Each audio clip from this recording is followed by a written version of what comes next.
Welcome, ladies and gentlemen, to BallTalk SportShow Episode 2. I'm your host, AK, with my boy Nicky T. What's up, Nick? How we doing? It's a pleasure co-hosting with you, as always. Excited for this second episode. Always a fun, exciting time, but we're going to get right into it. We got a packed show. We're going to be talking all sorts of different sports. We're going to start out with a little bit of a news segment, not too much going on there. Move into some fantasy football, college football, NFL, the trifecta. We're going to get all that in, then end with a little bit of soccer. We've got your Champions League, Europa League, Premier League, all the highest levels. And it's going to be a fun one, man. I'm excited.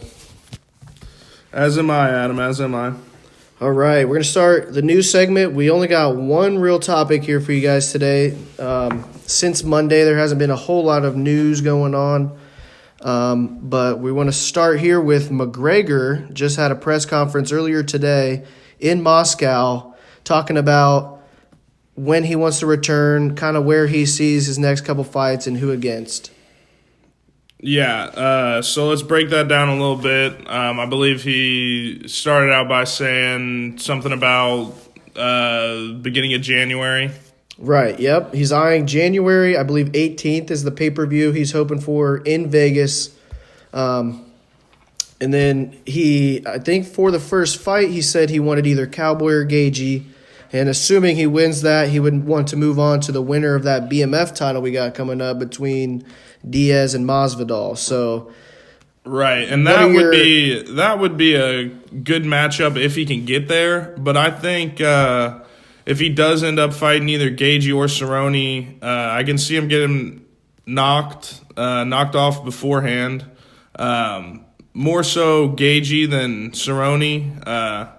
Just watching the last couple fights, Gagey seems fit. He seems lethal right now. And I think Cerrone's on a little bit of a skid, if I'm not wrong. Yeah, Cerrone's one of those guys that sits in the top 10, but he's never necessarily towards that top title picture. If he would have, done a little bit better in that Tony fight, I think he would have definitely been right there for a title shot. But that's kind of the recurring theme with his career, the past few years is he gets one fight away and can't, eclipse that. And Gagey, he's looked nothing but great. The only person I think recently that's taken him out is Poirier. So, Gagey is a guy that I think is really on a rise, and if he goes up against Conor and beats Conor, he's got to be in that talks to get Khabib after Tony. Hopefully Tony, is getting Khabib, and we don't, from this McGregor, press conference, the matchup the rematch didn't seem likely between him and Khabib. So, which is kind of what everybody was expecting would be the whole reason to do his press conference in Moscow. Right. And the people who were worried that Conor would take Tony's title shot were definitely sweating it a little bit, myself included there. Yeah, a little bit mind's at ease as far as that's concerned. I think Tony is the next up. But then, if McGregor does end up getting to Masvidal or Diaz, what do you think there? What are his chances? Obviously we saw some incredible fights between McGregor and Diaz. And I really have to, at this point, because we haven't seen McGregor in a long time, especially, fully engaged. And, he's got so much damn money now. You don't know which McGregor you're going to get these days. Yeah. So, going up a weight class, fighting these bigger guys, Dana already said Jorge's too big for McGregor. He doesn't want to make that fight. I think there's a little bit of truth to that. And we saw the size and just the way it changed Conor's body. He couldn't last in those later rounds most of the time with Diaz. So it really comes down to what McGregor we get, but I'd have to, as of right now, favor either one of those 170ers. I mean, they are big guys, and we've seen what Masvidal can do, knocking people out, and Diaz just took out Pettis pretty freaking easy. So, either of those guys are looking pretty good to take out McGregor, I would think. Yep, they both seem scary.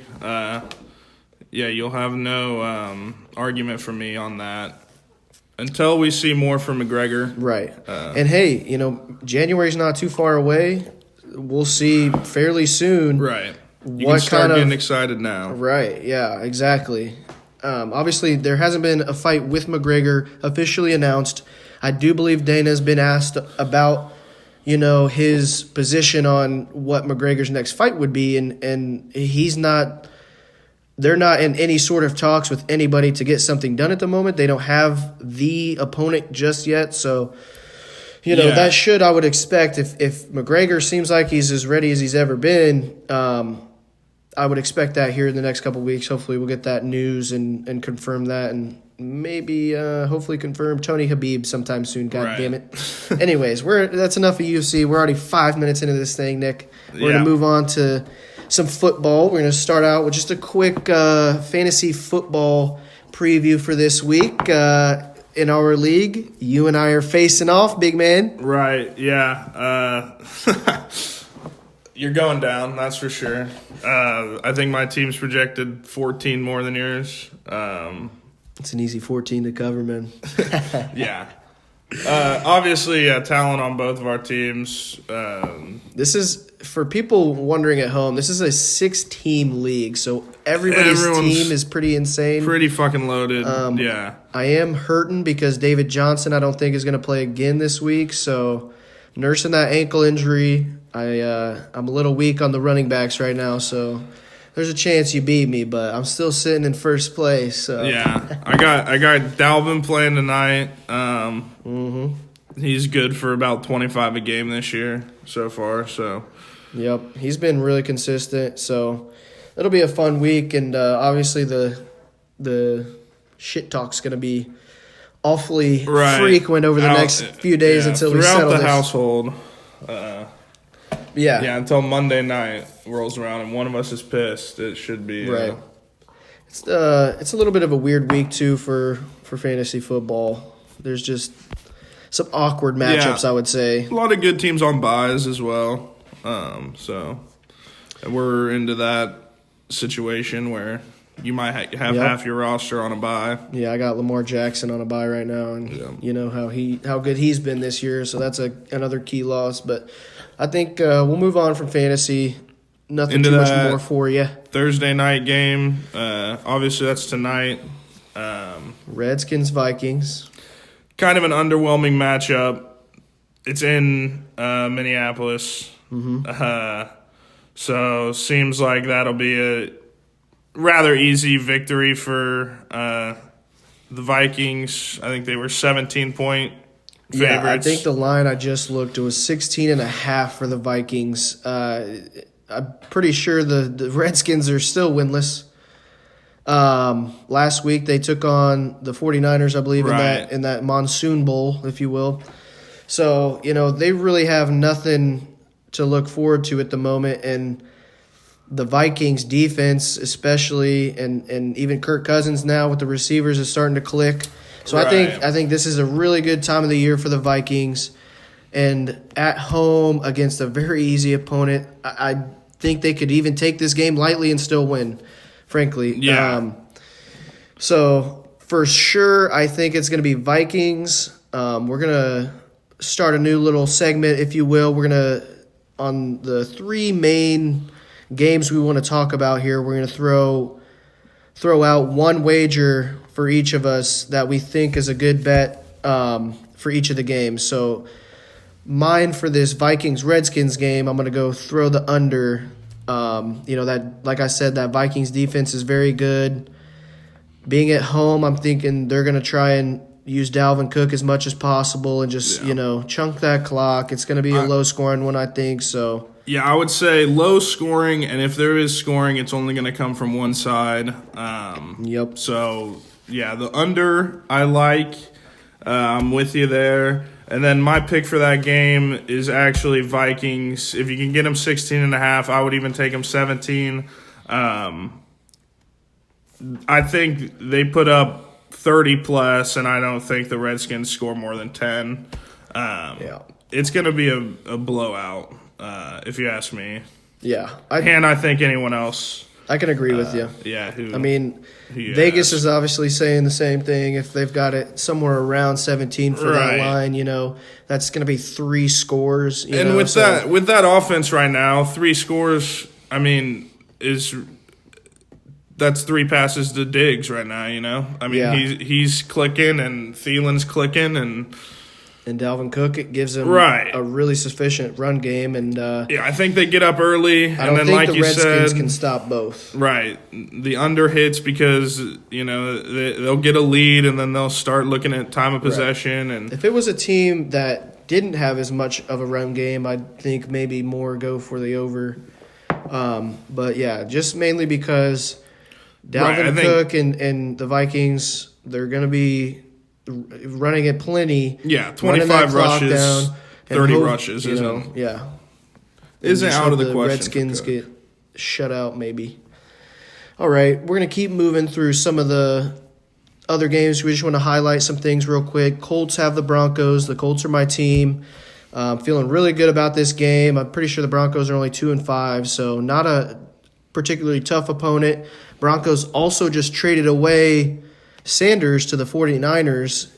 You want to detail some of what went on that trade? Yeah, so Emmanuel Sanders to the 49ers, that was for a third, a fourth, and a fifth-round pick, actually went to the Broncos. That was kind of surprising to me. I don't think – yeah, they're clearly putting a lot of value on Sanders.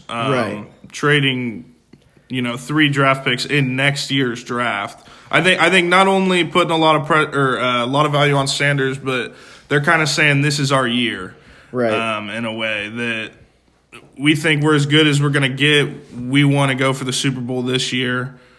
They look like they're in good position to keep winning, and you get home field advantage. That's huge in the playoffs, especially in that NFC that looks absolutely freaking stacked right now. And then on the other side of that trade, the Broncos, obviously it's not their year. It's the complete opposite. They don't necessarily care about Sanders if they can get 3 picks out of him. Right. So that trade actually works out good for both teams, in my opinion. Yeah. A little, I'm not any draft expert, but not getting a pick higher than the 3rd round, though, like a 3rd, a 4th, and a 5th, I don't know that they'll find a player as good as Sanders, but clearly they're missing more than just a receiving core. Yeah, you know what I'm saying? So I do think it helps out, looking to the future. They're 2-5. They're not really expecting to find themselves in that playoff picture, although the AFC is obviously a little bit easier to make it in. They can go on a run, but there's some playoff teams currently right now, I think, that are like 4-3 or 3-3. Right. So it's not out of the ballpark already. It's not like for sure they can't, but I think they are future focused at the moment. So that's definitely a smart trade, I would say, for both sides, and that 49ers team for sure. It's been a while since they've had any sort of Super Bowl intentions since, I would say, probably Kaepernick. Right. When they actually did go to the Super Bowl. But, looking to the future for the Broncos is smart too. So I like it from both sides, really. Yeah. And then just another trade, since we're on that topic this week, Mohamed Sanu to the Patriots. And the Falcons just got 1 second-round pick. I don't like that trade as much for the Falcons as I do for the Pats, but I guess it's not terrible. You can get a dog at a second-round pick, and it opens up possibilities, Yeah, and this is kind of, to me, signaling, full tank mode for the Falcons. If it wasn't already. Not that long ago that they were just in the Super Bowl and should have won if it weren't for the biggest choke, in my opinion, in Super Bowl history. Yeah. Wow, have they fallen really quickly, and a lot of people are looking at that coach and asking some questions. I saw actually this week Julio Jones defended him, but I don't know that too many more people on that team are feeling the same way, because 1-6 right now with, coming into the season I thought would be a dynamic offense, but it seems like their offensive line is really struggling and their defense isn't helping them either. I mean, the Rams just put up a ton on them, so that's just, right. And not a good situation there. Atlanta, yeah, like you said, they've fallen from the ranks. They haven't been good in a while, but they haven't been this embarrassing. They've been the team to, go get in a shootout with someone and give them a run for their money. They might, I don't think they've made the playoffs in at least a few years. But, yeah, the fact that their offense has just been terrible is really, really surprising, I think, to anyone. Yeah, I think that comes back to, though, Kyle Shanahan, who, after that Super Bowl, immediately moved, wasn't it, to the 49ers? Yes. So, that one piece, the guy who really had that offense figured out with those weapons, they haven't changed a whole lot of the personnel there since he left. So, really, it comes down to their schemes and how they're going about the offense. I'm pretty sure it was just last year when it was 10-plus games into the season and Julio Jones hadn't had one touchdown. He had all this yardage, plenty of catches, all of it, but he couldn't get into the end zone. It just doesn't make sense. It doesn't, you should be using your main weapon. Absolutely. In the most important part of the field, and it just seems like they're a little bit not, I don't think they're really on. I don't think Dan Quinn just doesn't know how to use the offense and the weapons he has, or he doesn't know how to hire a coordinator who does. Are they still without an offensive coordinator? Because for some reason, I'm pretty sure I heard that he's been running the offense himself as the head coach. I don't know if that's 100% certain. Maybe he does have a coordinator, but yeah, and I don't think that's like too uncommon for the head coach to take over. But yeah, in my mind, he's definitely on the hot seat. Mm-hmm. Yeah, I mean, Matt Ryan is a well-established. He's been in the league a long enough time. He's a good quarterback. He's got, before they traded Sanu, they had good weapons for him to throw to. So, I mean, tell me how it's not possible. Right. But I think we should move on from the Falcons. They're 1-6. I don't think we need to spend too much more time talking about them. I want to move to the Saints-Cardinals game. There was rumors of Drew Brees coming back, but I don't think it's going to happen. Their bye week is definitely next week, so they're going to sit him out, I assume, this week, get him another week on the bye week as well. And he should be full power coming back the week after. Yeah, I wouldn't be surprised if he maybe gets in for a drive or two this game, just to kind of get his legs back maybe before this bye. Yep. But no, I don't think he'll start. And if they do, I mean, he was healthier than we thought. I don't think they're going to take a risk necessarily on him. So if he does play, I think he's going to be full healthy. And if he doesn't, I mean, I'm not – as a Saints fan, I wouldn't be worried. Bridgewater's been good, and the defense looks incredible. So give him one more week, and then obviously the bye. So I would agree. Rest him if you can. Yeah, I don't – especially going against the Cardinals, they're 3-1, and that's still a little bit of an ambitious record, I think, for them. Yeah. Kyler Murray has definitely looked pretty good. He's probably on his way, assuming nothing crazy happens, to an offensive rookie of the year campaign here. But they're just not a very well-rounded team, and especially if David Johnson doesn't play, I don't see any way that they score enough against the Saints defense. So, yeah, I think that's a fairly easy Saints win. I'm pretty sure they're at home as well. So yeah, I wouldn't even – if it was me, I wouldn't even play Breeze. I can see where you're saying, he plays one drive or two. But, Bridgewater has more than taken the torch and done well with it than, we've had quite a few backups this year step up and really make a name for themselves and will probably earn themselves a starting role somewhere, if not on the current team.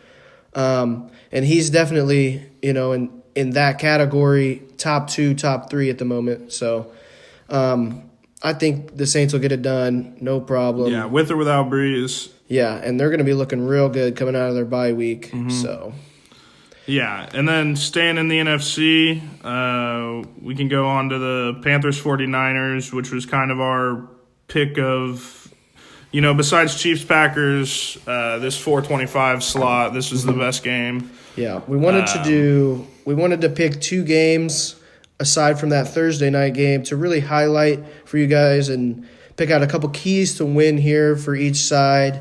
And we're even going to throw a couple extra wagers out there that we think you guys should try. So we'll start out with this Panthers 49ers. What are your keys to win here? So my keys to victory, at least for the 49ers, they need to, continue to do what they've been doing, run the ball effectively to relieve pressure on Garoppolo. Their defense continue to get after it. You got a quarterback on the other side and Kyle Allen that's not too experienced. Obviously, he's been playing well, and they're clicking. So it's definitely a test for the 49ers.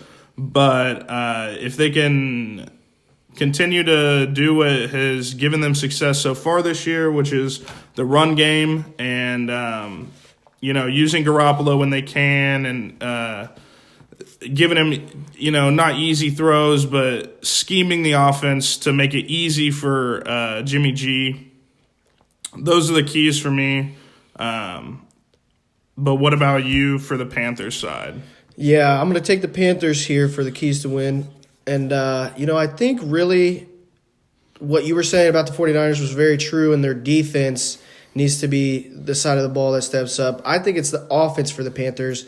And basically to counteracting what you were saying about the Niners, Kyle Allen is undefeated so far with this Panthers team now that he's the starter. Another one of these backups that we're talking about having a lot of success.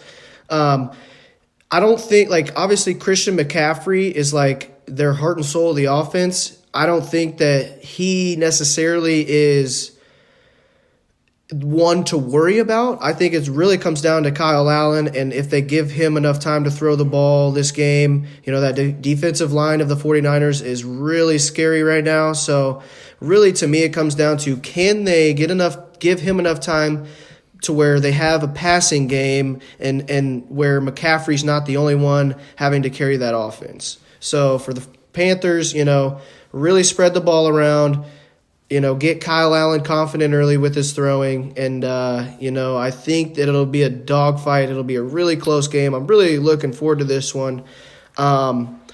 Let's maybe think about our wagers here. I think just with the nature of both defenses, I think are both pretty good. I don't know exactly what the over-under is for this, but I'd be pretty tempted to take the under as well on this one, right, just because I think that Niners defense is the real deal. And, I could definitely see Kyle Allen and their offense struggling. I like the under as well. I think that's a good bet. Last week, it's not a great game to go off of as it was so swampy, but right. Niners, Washington ended 9-0. It's a battle of a good defense, and I think the Panthers will come out and play well. The under, and then the pick that I like is going to be 49ers money line. Okay. I think I don't like them. I'm assuming the spread's going to be 3.5, 4.5. I don't like them to win big, even maybe taking Panthers to cover. But I do think the 49ers squeak it out, 2 to 3 point win tops. Okay. That's 49ers money line. That's kind of where I'm going with as well for the way the game's going to go itself. So money line's not a bad bet because you don't want to end up in that situation where the spread's a little bit high and, you need them to win by a touchdown. And Right. You just go for the win. The 49ers, I do believe, are the better team. They'll pull it out, but it might be a dogfight, a little bit close. Yeah, so. It's actually at 5.5 right now, and over under 42. Wow, 42. So, that under for me is even, Yeah, so All right. They kind of are anticipating a low-scoring game, but right. All right. So last game, we've been teasing it a little bit. Packers Chiefers. Packers Chiefers. Yeah, we changed their name, guys. Sunday Night Football. It's gonna be a banger. I can't wait. I don't know how it's gonna go. This is probably the biggest toss-up on the entire week of NFL slate. So, it's gonna be either the Packers, in my opinion, their defense really shutting down the Chiefs, and most likely their backup quarterback. We've seen the Chiefs' offensive line struggle at times, and they haven't had a super great run game. So this could actually be a game where the Packers dominate, but I believe it's at the Chiefs. It is at home for the Chiefs, yeah. And they actually come into this game as 3.5-point dogs at home. So people are definitely liking the Packers, and for good reason. Yeah. We've seen the Chiefs' offense, obviously, but looking like they're not going to be looking like they're going to be without Mahomes. Against a Packers team who is rolling, who LaFleur looks like he has the reins there and understands what Rodgers wants, and Rodgers is liking what he's seeing from him. So I think Packers continue to click here. I think it's going to be a little bit of a shootout early, but Packers are going to knuckle down by the end of it, get a few big stops, maybe a couple turnovers. Yeah, they just have the better defense, yeah. And without Mahomes to be the game changer, I don't like the Chiefs here. Yeah, I agree with what you're saying there, and it's gonna be a tough one for these Chiefs if they don't pull this out. I think they'll be like 4-4 or something. After 4-3, mate. Do they have 3 losses already or just 2? Well, they might be just be 2. They might be 5-2 actually. Yep. Okay, so they're 5-2. If they lose this, they're 5-3, and that's not anything where you're worried about not winning your division or getting to the playoffs, especially in a division where it's a little bit concerning. Broncos, Raiders, Chargers, none of those Chargers who terrible have been the other contender in that division the last couple of years just look awful. So I do think Chiefs win their division. I don't think they get a win here. But with that being said, we do want to go over the keys to the game. If the Chiefs did pull out this win, I think it would have to come from the defensive side of the ball stepping up immensely. Yep. Maybe them causing a few turnovers or getting a touchdown early. If the Chiefs hop out to a 14-0 lead, Arrowhead's going crazy. It's Sunday night.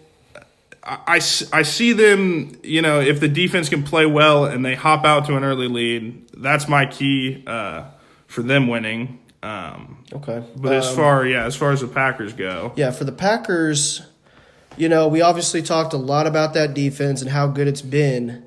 But really, the biggest key to me here is first of all, what offense do we actually get? Because we've got Jimmy Graham and Devontae Adams questionable at the moment. Turf toe has really been hurting Devontae Adams lately. He hasn't played in 2-3 games. I think Jimmy Graham's expected to play, but, if Aaron Rodgers comes out to this game and doesn't have those 2 weapons, can he still get it done?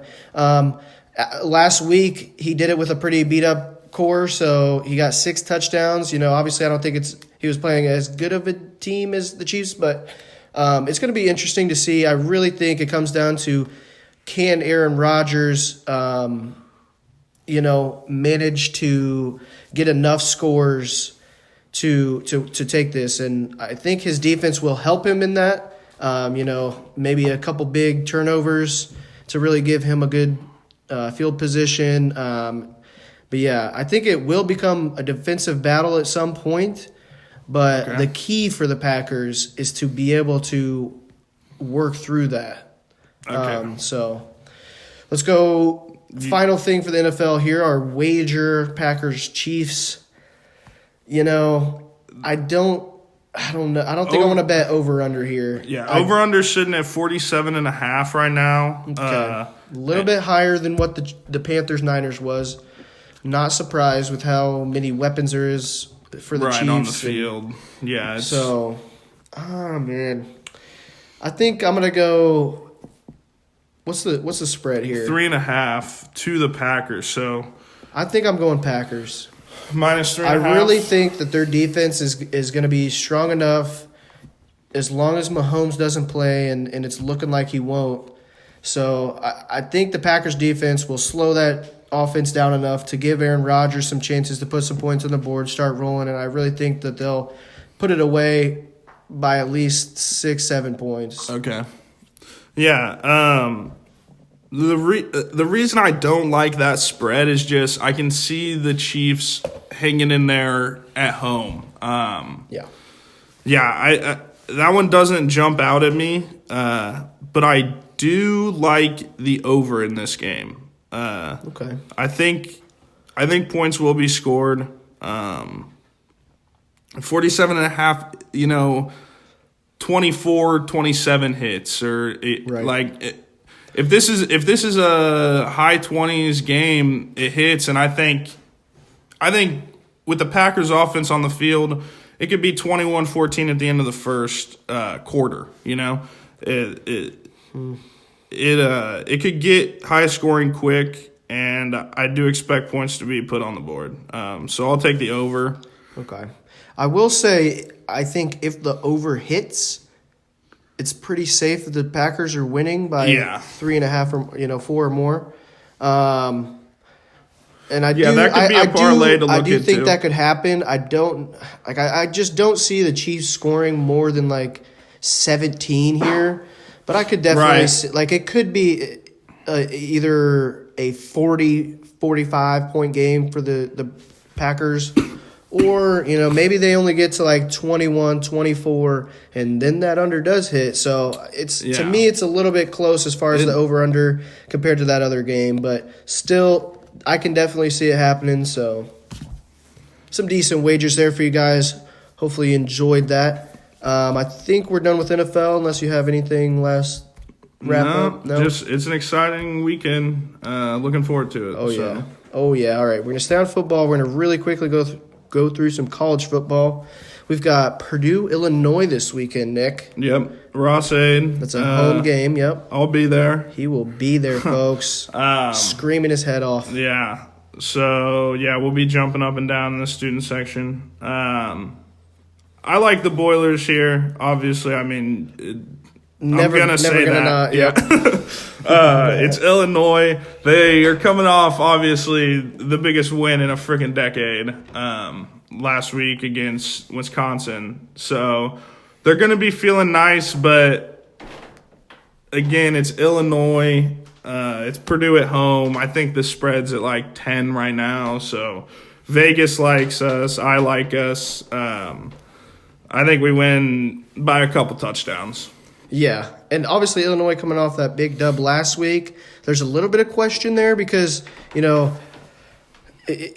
is that a fluke kind of thing? Did Wisconsin just not bring their A game, overlook them a little bit? Or, Illinois was at home in Illinois, right, and now they're away. So I do think Purdue has a very good chance at winning this, especially by more than a touchdown, I would assume. But nothing's a foregone conclusion with Purdue. Right. I've come to figure out here, but right. No, we're not going to be surprised if Illinois walks in and beats us, but I would be very pissed off. Yeah, that would be a bad loss. And we're gonna move on next to another Big Ten school. A couple different Big Ten schools here facing off: Wisconsin, Ohio State.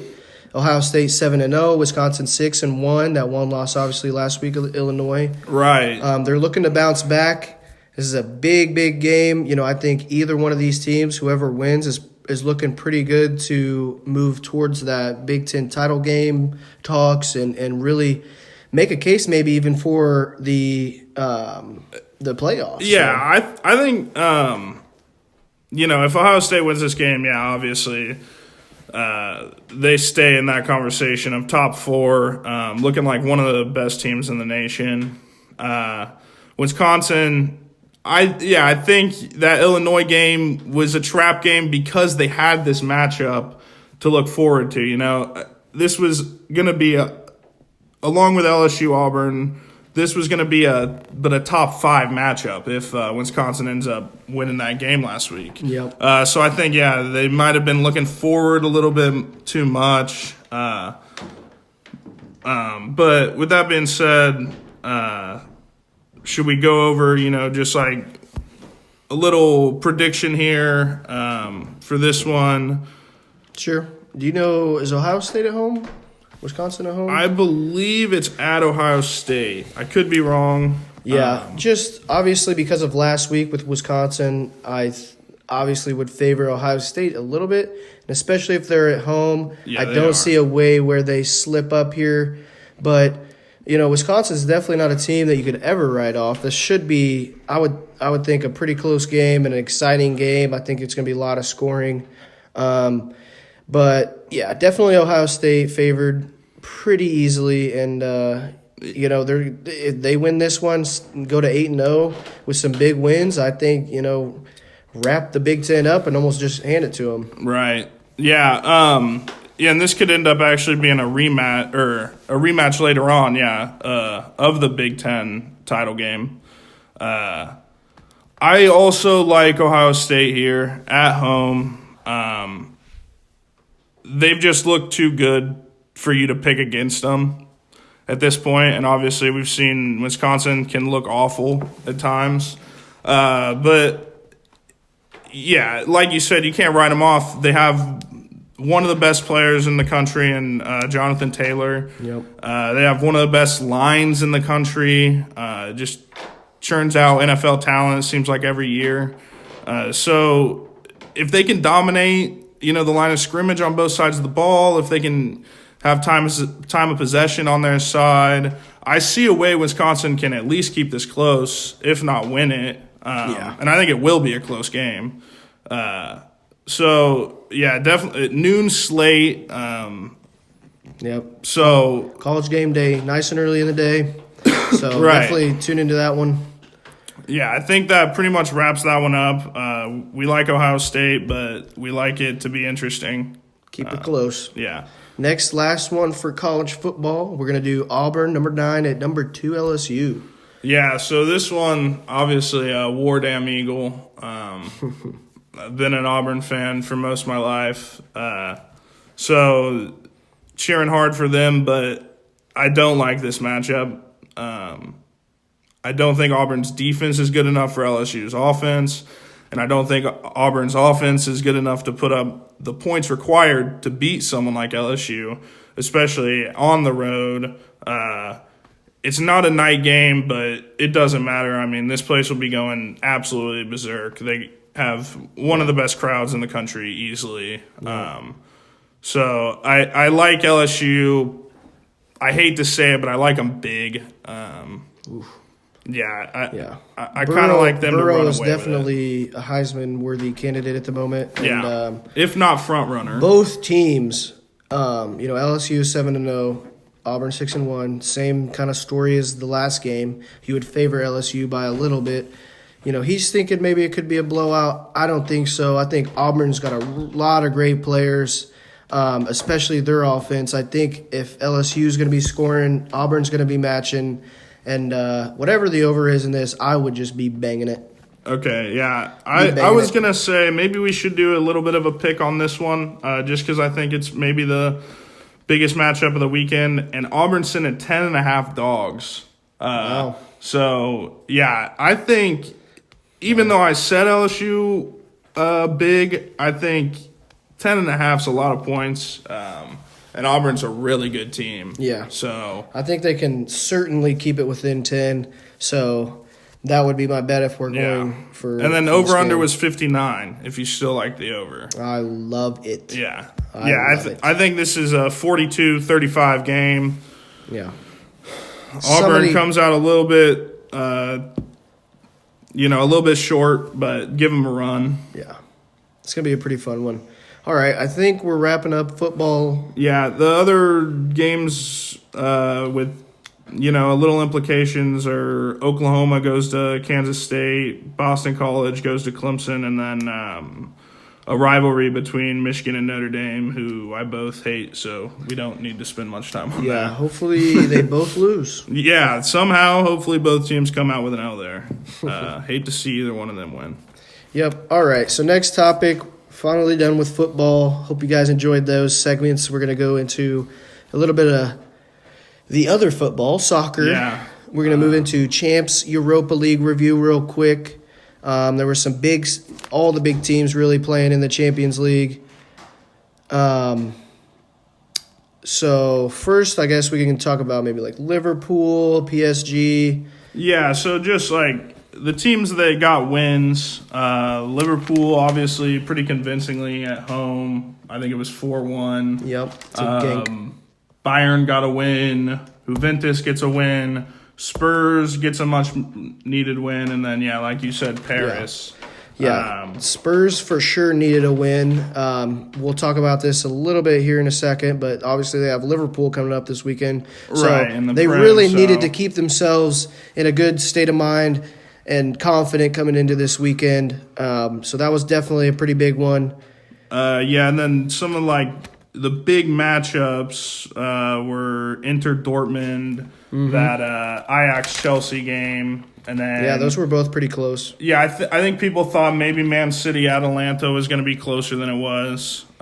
It was for a second, and then Man City started really pouring it on. Yeah, I think they ended up 5-1. So yeah, it was a scary clinic for Man City in that second half, where it just seemed like every time they had the ball, they either scored or they were in a scoring opportunity.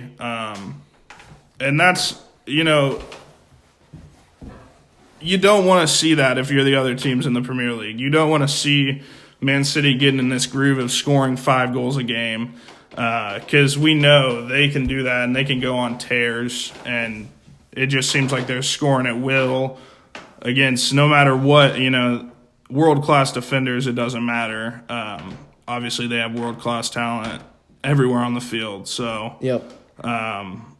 that game, and then Inter got a big win against Dortmund. Obviously, that's kind of the group of death this year with those two teams, and then Barcelona in the same little group there. Right, and Barcelona didn't have an easy time with Prague either. No, so yeah. That right now is easily the toughest division group, whatever. That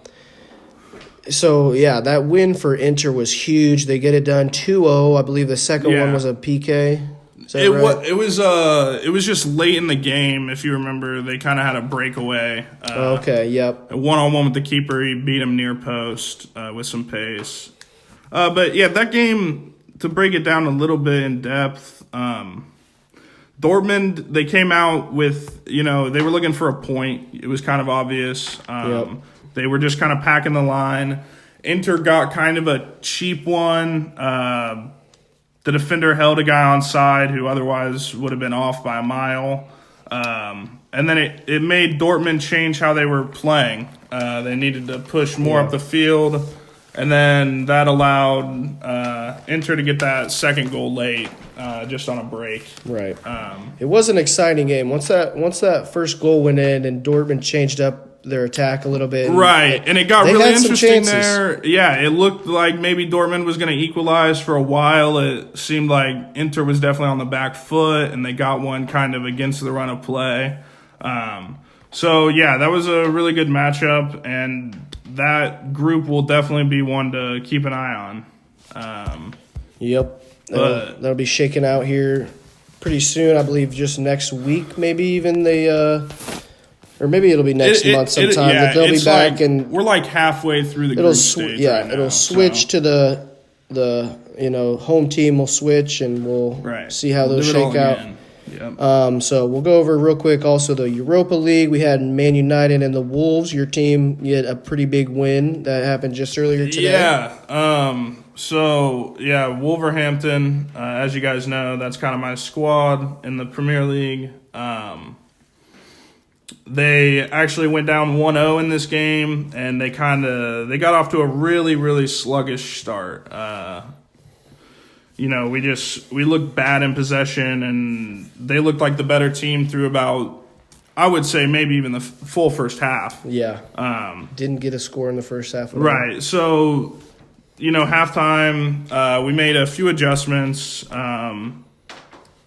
We bring in Traore, who's a pacey winger we have, and he kind of changed the game for us. He had, within 5 minutes on the field, I think he had 3 crosses into the box. And not after he comes on, kind of a bogus goal. You might even blame the pitch a little bit. Saiz hits a long shot, and it dribbles in front of the keeper, and he can't handle it. So that's how we equalized, and then Raul, the Mexican striker, gets a late penalty, calmly takes it right down the middle, and we end up holding on for a 2-1 win, which was desperately needed. We were sitting at 0 points in Europa League, so that game was huge for us. And moving on into the weekend, Premier League action starts Friday with 1 game Friday. The Saints playing host to the Foxes, Leicester, Southampton. Leicester sits in 3rd in the table right now. Yeah, Leicester's really high up there, and Southampton's not a team you can really just look over. So I think it'll be a pretty good game, and for it being the first and only Friday game, it'll be. I'm certain a lot of people will be tuning into that one. Should be pretty fun. Yeah. Not spending too much time on that. I think Leicester gets 3 points. Southampton just doesn't have the quality. But if they can squeak out a 0-0 draw or a 1-1 draw, I won't be surprised. Yeah. So Saturday, Sunday, we have 5 games Saturday, 4 games Sunday. Obviously, the main matchup of the weekend, Tottenham-Liverpool, 12:30 Eastern. On Sunday. Yeah, maybe just go over some keys to the game here. For Liverpool, keep doing what you do. They've dropped 2 points all season in the league. So yeah, they're sitting comfortably up top of the table. Tottenham is obviously a very good team as well, but they have struggled a little bit lately, especially offensively, and that's where Liverpool normally doesn't struggle, is scoring goals. So I really do think that Liverpool will find, a couple openings, and they'll capitalize. Guys like Mo Salah, Sadio Mane, these guys just don't make too many mistakes when they get into that 18. And I think both teams will score, but I don't think Tottenham's offense could keep up with Liverpool's. I think for Tottenham, they're going to need to score at least a couple. I don't think their defense is good enough to keep Liverpool out all game. Yeah. They need to be strong in the midfield as well. They just haven't looked good in the link-up play and going forward. If you watch their last game, they just looked like they had a lot of possession and they had a lot of crosses, but it was never really dangerous. So that's just things they need to work on, is be more creative going forward, tighten it up defensively and in the midfield. Yeah, play your asses off. I don't think you beat Liverpool at home, especially when they're coming off that draw to Man United. They're going to be pissed off, fired up. But Tottenham, if they can score a few, can keep it close. Yeah. To me, a big key, too, for Tottenham is Son. This guy comes in, and every time he comes in off the bench, he makes an impact. He changes the way the offense plays. He gets them a lot more opportunities. I'd like to see them, if they're not going to start him, which I think they should, but if they're not going to, bring him on a little earlier. Right. If you guys haven't scored in the first half, and they have, bring him on. That offense is going to need some help to keep up. And, and you obviously, with Tottenham, you have Lucas Moura, you have Harry Kane. You have Dele Alli, who I know hasn't been great, but he's still good. You have Christian Eriksen, who's one of the best midfielders in the world. I mean, you have players who can score goals. Something else is going on there. And again, they got to win midweek here in the Champions League, so that should be a confidence booster. Right. And, hopefully they can just get back on track, because I do like Tottenham. I think they're a fun squad to watch when they're playing well. It just hasn't been the case yet. Yeah, this season's been a little shaky for them, but they're still not a bad spot as far as the table of the Premier League here. So, right. If they could squeak out 1 point here, that'd be huge for them.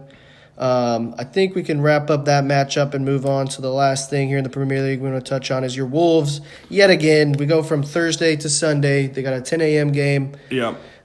So pretty exciting stuff. I know you're ready to see them back in action as always. So yeah. So this week we have Newcastle on the road,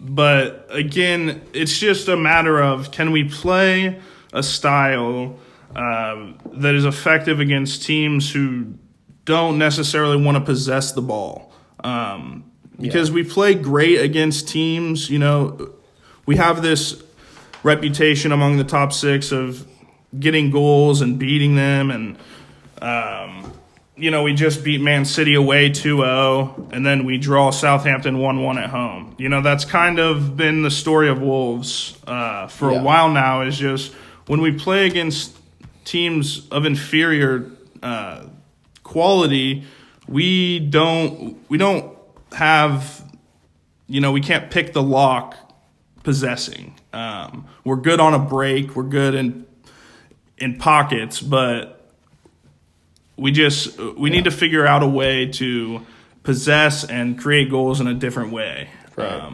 Especially against like these kind of teams, Newcastle's and Newcastle. I'm pretty sure they're towards the bottom of the table right now. They've scored 5 goals all year.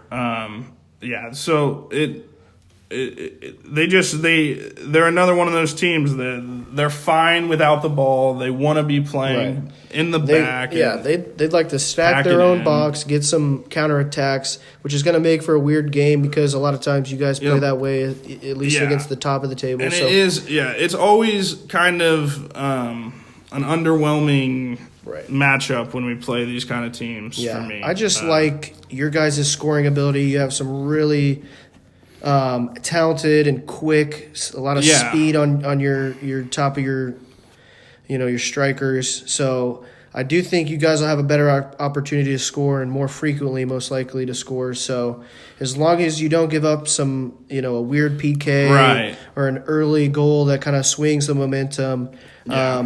And that's so often the case with us is we just we give up a cheap one. Especially at their home, getting their fans really into it. That could, spell disaster for you guys. So I think it's imperative really for you guys to start early, although that's normally not your guys' forte is the early starts. So this is going to be a tough one, even though they're not the best team. Right. On paper it should be Wolves, but it's just – knowing how both sides play, it gets a little bit more intricate than that. Could be very interesting. So. All right. I think that's all we have for Premier League, and I believe that's all we have for this episode. Is there anything else you want to talk about or last, advice for bets maybe or anything? I like the under in the Wolves game. Okay. Just because a 0-0 draw or a 1-0 game. And then Liverpool-Tottenham, I like the exact opposite. I like a high scoring, maybe a 3-2, 4-2 game. Yeah, I would be banging the over in the Liverpool game. So that's all my advice. Obviously, thank you to our viewers and anyone stopping into the podcast, just spending some time with us. We look to improve, episode by episode, week by week. It's a work in progress. So. Yep. And if you didn't hear the first episode, we're doing 2 a week. It'll be the first one on Monday before the Monday night football game. The Monday episodes will be a recap, if you will, of the weekend, NFL football, college football, Premier League, obviously. Right. And then Thursday episode, we're doing the previews for all of those things. Right. So betting tips and anything like that. Right. So look for Monday's episode. Should have it up somewhere around 4 or 5 o'clock. So looking for that, and we appreciate you guys tuning in. Yeah, and then we should be getting a Twitter set up soon, so look out for us on that. And then, obviously, follow our YouTube account. Like and subscribe. Right. Like and subscribe. Share the video with your friends. Do anything you can. We appreciate you. Help us grow. We're just getting started. This is episode 2, the BallTalk SportShow podcast. BallTalk. BallTalk. Yep. All right. We appreciate you guys. Thanks for tuning in, and we'll see you Monday.